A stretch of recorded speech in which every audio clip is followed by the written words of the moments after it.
কুতুর নতুন ভিডিওতে থাম্বনেলটা দেখেছো আজুবদা? হ্যাঁ, তার সঙ্গে ভিডিওটাও দেখেছি। কিন্তু বাংলার গৌরব দাদা তো ডাঙ্গুলি খেলাটা আর খেললো কোথায়? উনি হচ্ছেন ওই ধরি মাছ না ছুঁই পানি, এই নীতিতে এখনো চলছেন। বিদেশে গিয়ে রাজনীতির ডান্ডা বা ডাং দিয়ে শিল্প নামক গুলিটাকে আঘাত করে হাওয়ায় উড়িয়ে প্রচার করে ডান্ডাটা বগল দাওয়া করে প্লেনে চেপে বাড়ি ফিরে এসেছেন, কিন্তু শিল্পের গুলিটা ওখানেই রয়ে গেছে। কিন্তু বর্তমানে আদালতের আইকন, বিচারের দেবতা, রাজনীতিতে ডাঙ্গুলি খেলতে নামায় অনেকেই ভালো চোখে দেখছে না। এই বাঙালির এক রোগ, রাজনীতিতে গুন্ডা বদমাইশে ভরে গেছে, শিক্ষিত ভালো মানুষ আসছে না কেন এই বলে নাকি কান্না করছে। আবার ভালো লোক এলেই বেকা কথা শুরু। কি ব্যাপার, এই ভালো লোকটা রাজনীতিতে? নিশ্চয়ই কিছু ধান্দা আছে। সে তো বলবেই। উনি তো বলেছেন এক নেতার স্টিং অপারেশনে ক্যামেরায় ধরা পড়া কাগজে মোড়া প্যাকেটে নাকি টাকাই ছিল না। কাগজে মোড়া অবস্থায় তবে কি ছিল? আমসত্ত্ব না শান্তিপুরের গামছা?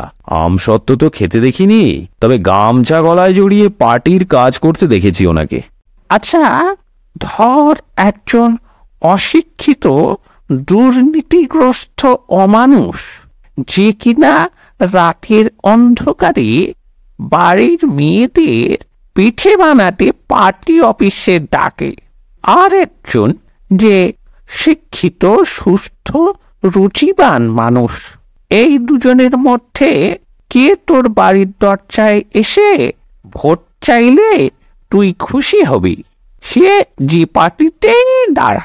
অবশ্যই শিক্ষিত মানুষ, তবে উনি তো শুনেছি ইংরেজিটা ঠিক মতো জানেন না। এই হচ্ছে কথা। আমাদের ক্ষমতা পিসি যত ভাষা জানে, এই বিশ্বে যতজন বহুভাষিক আছে তারা দিদির কাছে নস্যি। তাছাড়া উনি লিওনার্দো দা ভিঞ্চির সেকেন্ড ভার্সন। ওনার মতো গুণী মানুষের পাশে থেকে অনুচরেরা যে ইংরেজিটা শোনে, তাতে তো অন্য কারো ইংরেজি এদের পোষাবে না। এটা আমরা সবাই জানি, কিন্তু যেটা পাবলিকের জানা ছিল না, ক্ষমতাধর মন্ত্রিসভায় এক মন্ত্রী কার বাড়িতে কাজের লোক আছে না গেছে, কার বাড়ি স্ত্রী আছে না বাড়ি ছেড়ে চলে গেছে, তার খোঁজ ওনার কাছে পাবি। বিয়ের পাত্রপাত্রী বিজ্ঞাপন দেওয়ার বাবা মারা এখন পাত্রপাত্রীর বাড়ির হাড়ির খবর জানতে ওনার বাড়ি বা অফিসে ছুটবে। নির্ভরযোগ্য স্থান। মানুষের অকল্যাণ তো এরা কিছুতেই হতে দেবে না। উনি তো বলেছেন এখানে কোনো কাজই হয়নি, শুধুই দুর্নীতি, কোনো শিল্প আসেনি। এটা পুরোপুরি ঠিক নয়। আর ওনার রাজ্যের প্রতি এত কন্ট্রোল যে চিড়িয়াখানার সিংহী পর্যন্ত ওনার অনুপ্রেরণা ছাড়া বাচ্চা প্রসব করে না। কয়েকটা ছোট ঘটনা ঘটেছে বটে, কিন্তু কাজ শতকরা 200 হয়ে গেছে। আর শিল্প, কত রকমের নতুন শিল্পের কথা উনি বলেছেন, তার মধ্যে চপ শিল্প বিখ্যাত। সবাই যদি চপ ভাজবে তবে কিনবে কে? সব বুদ্ধি যদি দিদিকে ভাঙিয়ে বলতে হয়, তবে তোরা কি করবি? তোদের জ্বালায় আর রাজ্যের উন্নতির জন্য ভাইপোকে তো ঠিক মতো সময় দিতে পারছেন না উনি। তাই মাঝে মাঝেই ভাইপো ছোটখাটো ভুল করে ফেলছেন। ওনার কাছে আমরা ছোট্ট বিন্দু। তবু বলছি শোন, এলাকার অর্ধেক পরিবার 15 দিন চপ ভাজবে, বাকি অর্ধেক পরিবার সেটা কিনবে। আবার বাকি 15 দিন যারা চপ ভাজছিল তারা কিনবে, আর যারা কিনছিল তারা এবার ভাজবে।